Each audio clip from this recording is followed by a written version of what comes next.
नमस्कार, मैं कमल कौशिक और आप देखना शुरू कर चुके हैं हमारा खास कार्यक्रम जिसका नाम है ब्रेकिंग बुलेटिन। आइए शुरुआत करते हैं ब्रेकिंग बुलेटिन की और बात करते हैं अब तक की अहम और बड़ी खबरों की। सबसे पहले बात बजट सत्र की होगी, क्योंकि बजट सत्र से ठीक पहले आज कांग्रेस की बड़ी बैठक है। सोनिया गांधी बैठक की अध्यक्षता करने वाली हैं। सोनिया गांधी के आवास पर यह मीटिंग होनी है। कांग्रेस की जो मीटिंग है इस पर नजर इसलिए टिकी हुई है क्योंकि कांग्रेस पार्टी मुख्य विपक्षी दल है, इसलिए कांग्रेस की रणनीति ये तय करेगी कि सेशन कैसा होगा।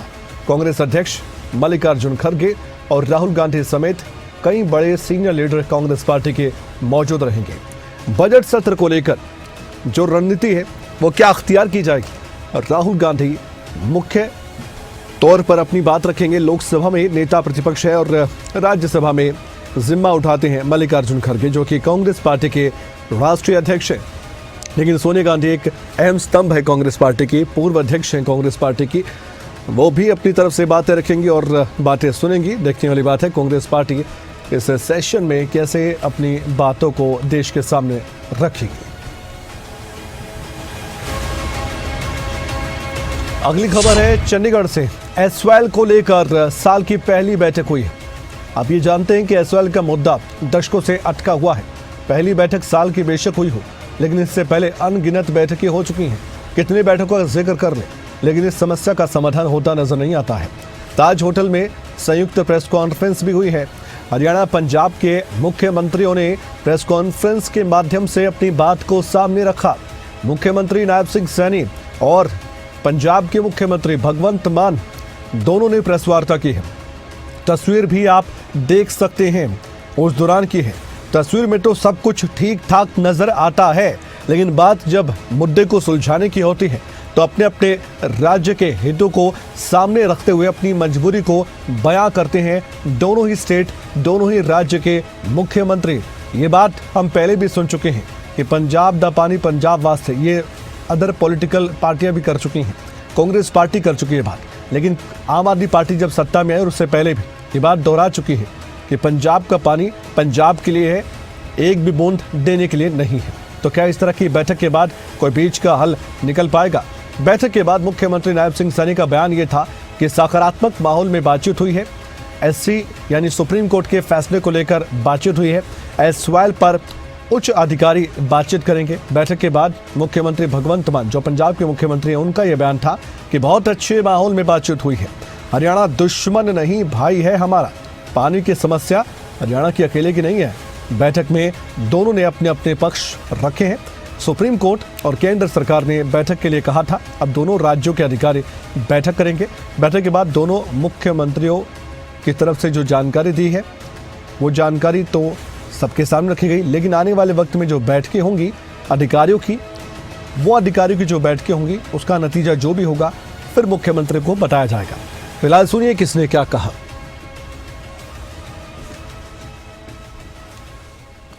जब अच्छे माहौल में बातचीत होती है तो उसके सार्थक परिणाम भी आते हैं। आने वाले समय के अंदर, क्योंकि हमारे अधिकारियों ने, मान साहब ने बैठ करके ये भी निर्णय किया है कि माननीय सुप्रीम कोर्ट का जो दिशा निर्देश है, उनके दिशा निर्देश के ऊपर हम इकट्ठे बैठे हैं। सार्थक बातचीत हुई है। उससे पहले भी हम CR पाटिल जी, हमारे जो मंत्री हैं, उनकी अध्यक्षता के अंदर हम बैठे हैं। वहाँ भी पॉजिटिव वातावरण में बात हुई है। आज भी पॉजिटिव वातावरण में बात हुई है और हमने ये निर्णय किया है कि आने वाले समय के अंदर हमारे अधिकारी स्तर के ऊपर ये बातचीत होगी और फिर नीचे से जैसा भी विषय निकल करके आएगा वो हम दोनों के सामने आएगा और हम बैठ करके फिर उसके ऊपर आगे बढ़ेंगे। अच्छे माहौल के अंदर बातचीत हुई, बहुत ही अच्छे माहौल में बातचीत हुई है और ये मुद्दा बहुत देर से चल रहा है, बहुत देर से चल रहा नहीं, लटक रहा कह रहे हैं सकते हैं। और जैसा कि CM साहब ने बताया कि गुरुओं की वाणी हमें मार्गदर्शन कर रही है। हम भाई कन्हैया जी के वारिस हैं, जिन्होंने युद्ध में दुश्मनों को भी पानी पिलाया था। हरियाणा दुश्मन थोड़ी है हमारा, ये तो भाई है ना, हरियाणा दुश्मन तो नहीं है ना हमारा। तो पानी का जहाँ तक मसला है, ये पूरी दुनिया का ही मसला बनने वाला है आने वाले दिनों में। फ्यूचर जो है पानी की संभाल, पानी कैसे किसको बटेगा जो, तो ये मुद्दा काफ़ी देर से चल रहा है। मैंने अपना पक्ष रखा, इन्होंने अपना पक्ष रखा। हमारे तो लगभग अब तो कागज़ लाने की ज़रूरत भी नहीं रही, हम तो याद ही हो गया इतना, क्योंकि हम किसी फंक्शन में भी मिले सीएम हरियाणा से, बातचीत तो हमारी इसी मुद्दे पे होती है, कैसा करना है, क्या करना है, क्या चाहते हैं क्या। तो ये फैसला हुआ है आज कि अधिकारीगण बहुत ही फ्रीक्वेंटली मिलेंगे, सिर्फ माननीय सुप्रीम कोर्ट की तारीख की वेट नहीं करेंगे, या तो तारीख के नज़दीक जाके या तारीख के बाद। तो माननीय सुप्रीम कोर्ट ने और केंद्र सरकार ने हमें कहा है कि आप दोनों बैठ के बातचीत कीजिए। तो जो दायित्व पंजाब के लोगों ने और हरियाणा के लोगों ने हम दोनों पे दिया है, हम भी चाहते हैं कि कोई ना कोई इसका हल निकले। और अधिकारीगण जो हैं वो बहुत, हो सकता है महीने में 3 भी हो जाए, हो सकता है महीने में 4 भी मीटिंगें हो जाएं। तो अधिकारीगण बैठेंगे दोनों के, क्योंकि ऐसे प्रोटोकॉल में कई बार अधिकारीगण भी शायद बोलने से रह जाते हैं या अपना पक्ष रखने से रह जाते हैं। वो पहले इसको प्रेस ही कर लें, या आप जो भी इसको सेंट्रल आइडिया लेके आएँ, और हर अधिकारी, हरियाणा के अधिकारी और पंजाब के अधिकारी, दोनों सीएम्स को, दोनों मुख्यमंत्री को रिपोर्ट करेंगे आज रिपोर्ट में क्या हुआ। फिर रिपोर्टिंग के बाद हम चाहे तो फ़ोन पे बात करें, मतलब ज़रूरी नहीं कि हर बात जो है वो कहीं एक मीटिंग में बैठ के या बड़ी मीटिंग रख के हो। तो मसला बुज़ुर्गों का जो तरीका था हल करने का, 2 घरों को भी अगर बंटवारा करना, तो बुज़ुर्गों का यही तरीका रहता था कि दोनों को बिठा के बातचीत कर लो। और चलो ठीक है, हमारे बुज़ुर्गों ने थोड़ा, झगड़ा तो बुज़ुर्गों का ही है, तो लेकिन हम अब नई जनरेशन आई है, निपट जाएगा, और निपट जाए तो अच्छा है। लेकिन दोनों, किसी का, मैं ये नहीं कहता किसी का हक नहीं मरना चाहिए, ना ही पंजाब का ना ही हरियाणा का। तो दोनों भाई हैं, 66 में अलग हुए थे, अभी पानियों का चल रहा है, मेरे ख्याल में निपट जाए तो अच्छा। और इस पूरी मीटिंग पर खबरें अभी तक की टीम की नजर बनी हुई थी। सुबह सवेरे से ही हमने हर अपडेट आप तक पहुंचाया है। हमारे स्टेट हेड जितेंद्र चौधरी इस मीटिंग पर नजर गड़ाए हुए थे। असल नतीजा इस मीटिंग का क्या रहा, उनकी एक रिपोर्ट देखकर आपको जरूर मालूम होगा। ताज में SYL को लेकर के पंजाब और हरियाणा के मुख्यमंत्री की बैठक हुई। इस बैठक में दोनों ही सरकारों के वरिष्ठ मंत्री मौजूद थे। साल 2026 में ये पहली बैठक थी जब ये कहा जा सकता है कि दोनों ही जो सरकारें हैं उनके मुख्यमंत्री की तरफ से जो सकारात्मक रुख है वो यहाँ पर दर्शाया गया है, यानी इसका हल हो जाए, इस प्रकार का रुख यहाँ पर देखने के लिए मिला है। पंजाब के मुख्यमंत्री की तरफ से जहां ये कहा गया कि वो भी चाहते हैं कि इस मसले का हल होना चाहिए, पंजाब कोई दुश्मन नहीं है, और जो कन्हैया थे उनकी तरफ से तो उन लोगों को भी जो है पानी पिलाया गया था जो दुश्मन थे। इसी प्रकार से हरियाणा के मुख्यमंत्री की तरफ से भी काफ़ी सकारात्मक रुख जो है वो यहाँ पर अपनाया गया है, और बैठक के बाद उनकी तरफ से भी इसी प्रकार का बयान दिया गया है। हालांकि इस मसले का हल हो, इस बात को लेकर के ये बैठक पिछली बैठकों से काफ़ी अधिक सकारात्मक दिखी, क्योंकि इस मसले के हल होने को लेकर के अब पंजाब और हरियाणा के जो अधिकारी हैं वो समय समय पर बैठक करेंगे। आवश्यकता पड़ने पर जो मुख्यमंत्री हैं वो भी फ़ोन पर बातचीत करेंगे या आपसी जो बैठकें हैं वो करते हुए नजर आएंगे। इस प्रकार का जो मसौदा है आज की बैठक के अंदर तय किया गया है।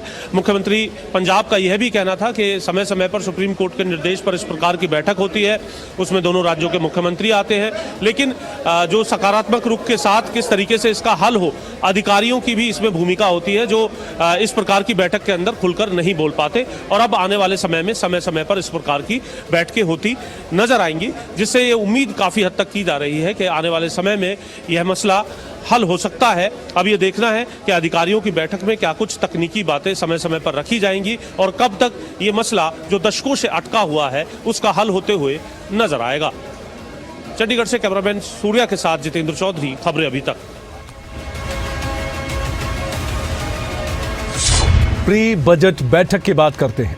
मुख्यमंत्री नायब सिंह सैनी की प्री बजट बैठक अभी भी चल रही है, और सिर्फ एक बैठक नहीं, इससे पहले कई बैठकें वो कर चुके हैं। मुख्यमंत्री नायब सिंह सैनी की सांसदों और विधायकों के साथ ये मीटिंग है। रेड बिशप में ये मीटिंग हो रही है। बैठक में कई मंत्री और सांसद मौजूद हैं। अब ये जो बैठक है ये दूसरी प्री बजट बैठक से कितनी ज़्यादा अलग और अहम है ये मैं आपको बताता हूँ। इससे पहले अलग अलग वर्गों के साथ मुख्यमंत्री नायब सिंह सैनी ने बैठक की थी और उन बैठकों के जरिए ये जानने को मिला उनको कि क्या चाहता है हरियाणा का अलग अलग वर्ग।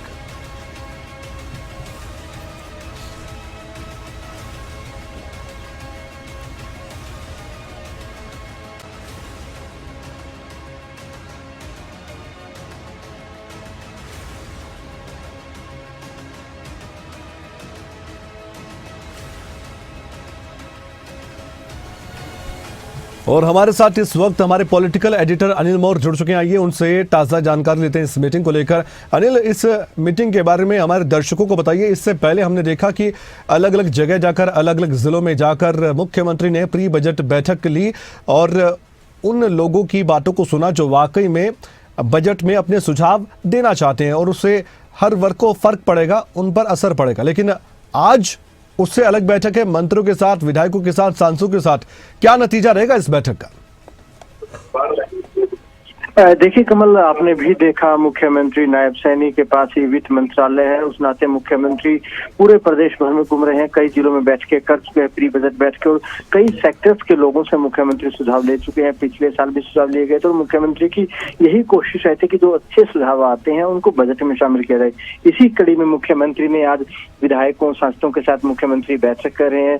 इसमें भी प्री बजट मंथन चल रहा है, सुझाव लिए जा रहे हैं विधायकों से, मंत्रियों से कि विधायकों की बजट से क्या अपेक्षाएं हैं, अपने हलकों से संबंधित जो विधायक हैं अपने मुख्यमंत्री से क्या अपेक्षा करते हैं कि बजट में क्या होना चाहिए, मंत्री अपने विभागों को लेकर क्या अपेक्षा करते हैं। तो मंत्रियों की तरफ से, विधायकों की तरफ से, कई सांसद भी पहुंचे, उनकी तरफ से सुझाव दिए जाएंगे।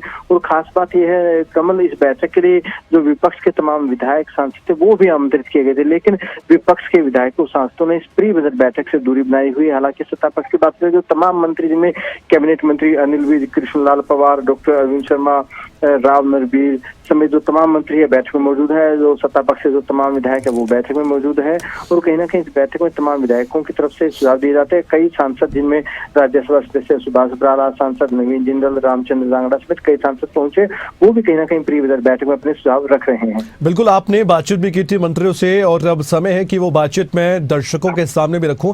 फिलहाल जानकारी के लिए शुक्रिया, मैं आपसे अपडेट लेता रहूंगा अनिल। इससे पहले हमारे पॉलिटिकल एडिटर अनिल मौर्य ने बातचीत की मंत्रियों से। इसमें डॉक्टर अरविंद शर्मा शामिल हैं और कैबिनेट मंत्री कृष्ण बेदी भी शामिल हैं। आइए ये दोनों खास बातचीत आपके सामने रखते हैं। प्री बजट मंथन में हिस्सा लेने के लिए कैबिनेट मंत्री डॉक्टर अरविंद शर्मा साहब भी पहुंचे हैं। सर, प्री बजट बैठक सीएम साहब कर रहे हैं, तमाम सेक्टर्स के लोगों से तो सुझाव ले चुके सीएम साहब, आज मंत्रियों से, सांसदों से, विधायकों से सुझाव ले रहे हैं। क्या लगता है प्रदेश का बजट कैसा रहेगा? आपके किस तरीके के सुझाव रहने वाले हैं?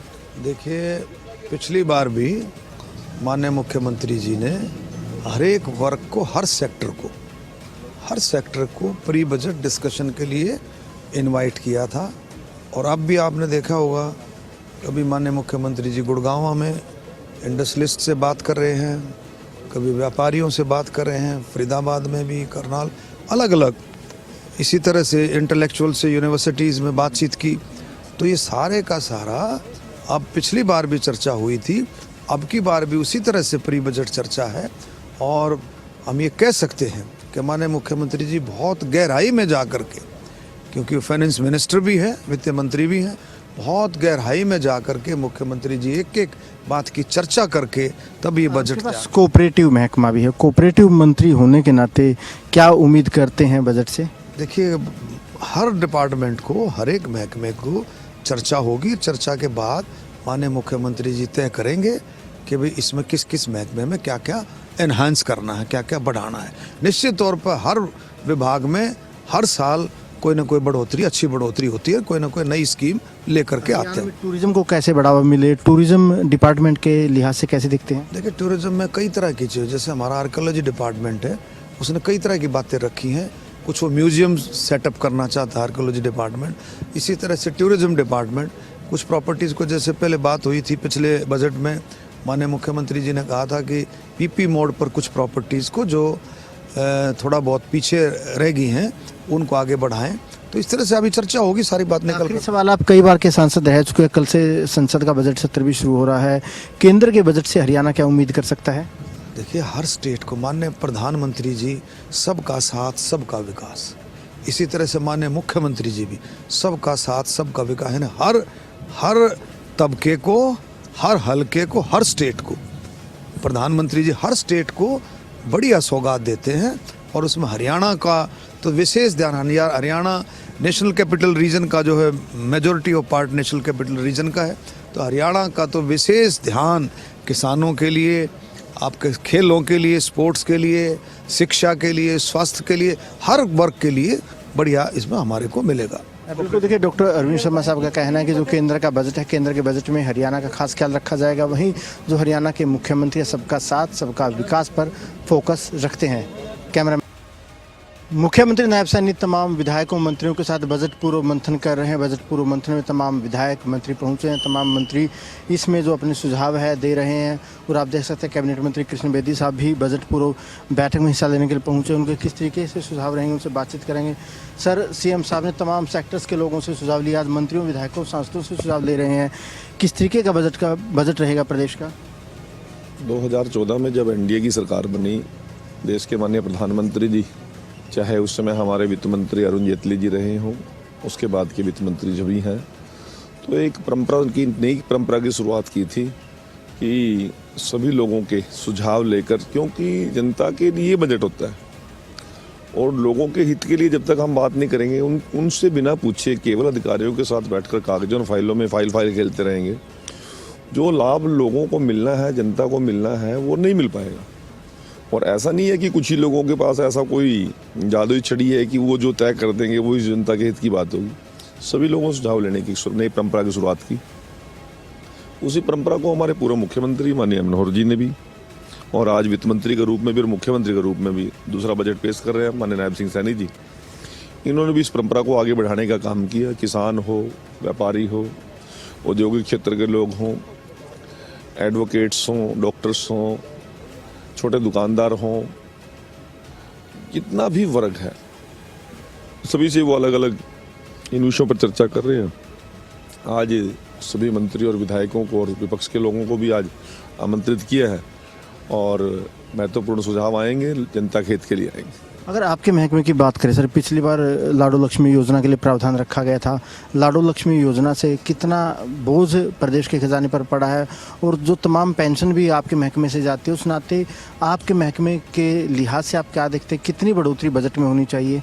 नहीं, वो सारी चीज़ें हमने हमारे अधिकारी उस पर चर्चा कर रहे हैं और कई बार पेपर पहले लीक नहीं किया जाता। वो हमने जो सुझाव जो देने डिपार्टमेंट के, वो डिपार्टमेंट देगा। परंतु पर्याप्त बजट मुख्यमंत्री जी ने हमें इसके लिए आश्वस्त किया था, पिछली बार भी और इस बार भी आश्वस्त किया है। हमारे अधिकारियों के साथ जब मीटिंग हुई थी तो सोशल स्कीम्स के लिए किसी प्रकार के बजट की कमी नहीं रहेगी, ना तो लाडो लक्ष्मी के लिए, ना पेंशन्स के लिए, ना अन्य स्कॉलरशिप के लिए। सभी चीज़ों का पर्याप्त बजट मुख्यमंत्री जी ने इसका प्रोविज़न किया है और मैं आभारी हूँ मुख्यमंत्री जी का। आज लगभग 36 लाख लोग तो सामाजिक सुरक्षा की पेंशन ले रहे हैं और अभी 10 लाख के लगभग बहनें लाडो लक्ष्मी में जुड़ चुकी हैं और उसके साथ लगभग 50 से 52 लाख लोग इस सामाजिक सुरक्षा का लाभ ले लेंगे। आखिरी सवाल है, लाडो लक्ष्मी पर विपक्ष निशाना तो साथ देता है, लेकिन यहाँ पर सुझाव देने विपक्ष का कोई विधायक सांसद दिखाई नहीं दी।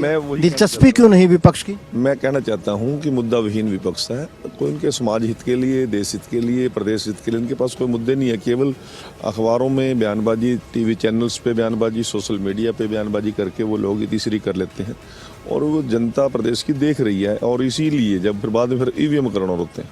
बिल्कुल, देखिए बेदी साहब का कहना है कि जितनी भी सामाजिक पेंशन है, सामाजिक पेंशन में किसी तरीके की बजट की कोई कमी नहीं रहेगी। मुख्यमंत्री साहब की तरफ से जो भी सामाजिक पेंशन है वो हम हरियाणा की तरफ से समय पर दी जाती है और ज़रूरत पड़ी तो इस विभाग की जो है बजट है उसमें बढ़ोतरी भी की जाएगी। कैमरामैन सुनील के साथ अनिल मोर, खबरें तक, पंचकुला। और एक बड़ी जानकारी ब्रेकिंग बुलेटिन में हम आपको बता दें, 2 फरवरी को हरियाणा मंत्रिपरिषद की बैठक बुला ली गई है। दोपहर बाद शाम को 4 बजे सचिवालय में बैठक बुलाई गई है। जाहिर तौर पर मुख्यमंत्री नायब सिंह सैनी की अध्यक्षता में ही बैठक होगी। और इस बैठक में सभी मंत्रियों को शामिल होना है। बैठक में कई बड़े फैसले लिए जा सकते हैं, क्योंकि आप जानते हैं कि बजट भी तैयार हो रहा है, बजट भी पेश करना है। कई सुझाव आए हैं, हरियाणा भर से सुझाव आए हैं। मंत्रियों ने अपने अपने डिपार्टमेंट को लेकर भी ज़रूर सजेशन दिए होंगे कि वो भी अच्छा खासा बजट अपने डिपार्टमेंट को लेकर चाहते हैं। उनके अधिकारियों की तरफ से भी बजट को लेकर अपनी बातें रखी गई होंगी। लेकिन ये जो कैबिनेट की बैठक है, ये बहुत महत्वपूर्ण बैठक है, इसमें बड़े निर्णय लिए जाएंगे।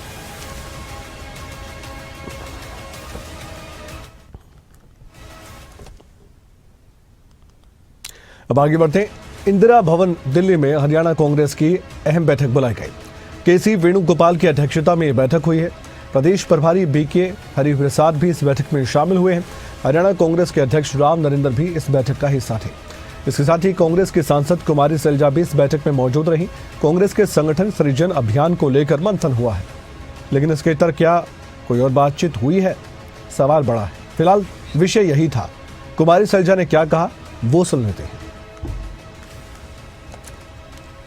सभी स्टेट्स के लोग आए हुए थे, सीसी प्रेसिडेंट और हमारे इंचार्जेस सब आए हुए थे और सबने अपने अपने यहाँ जो संगठन सृजन से कार्य शुरू हुआ उसके बारे में समीक्षा ली गई GSO द्वारा। उसके बारे में सबने बताया कि किस स्टेज पर कहाँ कैसे काम हो रहा है। अगली खबर है फरीदाबाद से। अस्पताल की मोर्चरी के पास एक कंकाल मिलने से हड़कंप का माहौल था। कंकाल मिलने के बाद इलाके में सनसनी फैल गई। पुलिस ने कंकाल को अपने कब्जे में ले लिया है।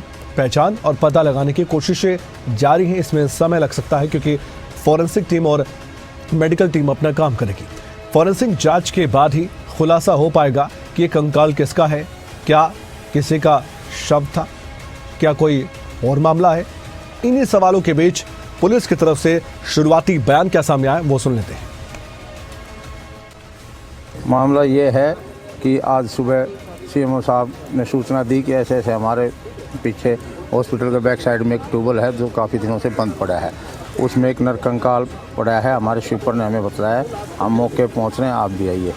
हम सूचना पाकर यहाँ मौके पर आए, देखा तो अंदर एक नरकंकाल टुकड़ों में पड़ा है। ये अभी जांच का विषय है, बाद में पोस्टमार्टम के बाद पता चलेगा। कुछ नहीं कहा जा सकता है, तो पोस्टमार्टम के बाद ही पता चलेगा।